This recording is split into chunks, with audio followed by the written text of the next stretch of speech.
Mimosa, Giselle, and Eugenia. I'm more than just. In our experiment, information, music, is being transferred through sound. The information starts from the MP3 player or iPod. The electronic magnetic waves are then transferred. As soon as they reach the end of the earpiece, they turn into sound waves and through the headphones are received by your eardrums and sent to your brain. Sound waves are longitudinal. The frequency of a sound wave changes the pitch or how high or low the sound is. As the frequency increases, the sound wave gets higher and the pitch goes up. As the frequency decreases, the sound wave gets lower and the pitch gets down. Volume, or how loud or quiet a sound is, depends on the amplitude.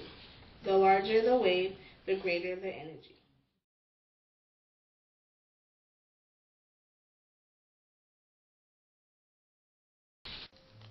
How it gets from one place to another. First, it starts with the iPod or MP3 player. Then, the iPod sends electromagnetic waves through the headphones. From the headphones send sound waves into our ears. And then we have the person listening to music. Yeah. An MP3 player or iPod is effective in getting information into our brains. The iPod doesn't just play music. It also has many applications that can download onto the iPod. For example, there are applications that gives you advice on fitness, health, business success, and you can even get certified online. And there are also apps that help you learn in another language and write in it too. And with the MP3 player, it's the same. There are apps that can do the same things. The MP3 player / iPod is an improvement on how we use and listen to music. Before we used CD players, MP3 players and iPod are an improvement of CD players because with CD players, you had to put batteries in CDs you wanted to listen to.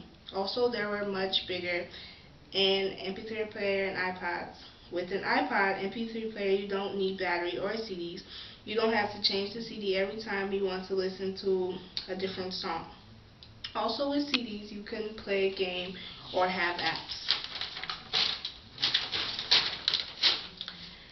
What I like about the methods of transferring information is you don't have to carry around such a big thing just to listen to music. Also, there's no batteries or CDs involved. I like this method because it's easier than it was before and it can hold lots of music apps depending on the gigabytes. Okay. Something that could make this method better would be being able to erase music directly from the iPod or MP3 player instead of having to plug it into a computer, so that you wouldn't have to go through that process and not being able to use headphones all the time. You could just listen to it quietly by yourself. Some different impacts that an iPod / MP3 player has on society is economics. Info can be transferred to other people. Some MP3 players and iPod, not regular. Headphones, you don't have to buy them. Currently, conversion apps. Some negatives of the economics part are people spend money to buy more expensive iPods and the apps. Sales of previous music players decrease. iTunes expensive. You spend money if hearing issues occur. Broken iPod, you need to replace it due to a fried circuit. Those are some negatives of the economic. Some positives of ethical and moral. Using apps such as calculators or timers or even to check the weather are good. Some negative, people download music illegally and videos. People might listen to very loud music and raise the volume to a high pitch, may result in hearing problems. Hearing aids, the recycling of batteries is not practiced, easy to hide from teachers in school.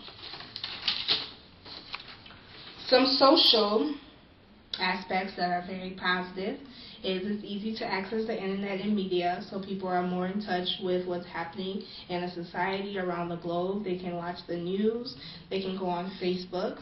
some negatives. It can be very distracting from like schoolwork, and when you're at work and stuff, it can distract you from what you're supposed to be doing. And environmental, we know that the batteries that they use sometimes aren't recycled, and that's putting acid into the drinking water wherever the batteries are thrown. So yeah. Some environmental issues that you may have with the iPod is the materials that are used in it aren't all recyclables. So trying to get rid of it, you could end up putting fuels and acids into the drinking water, which is not good at all because that's people's health and costs us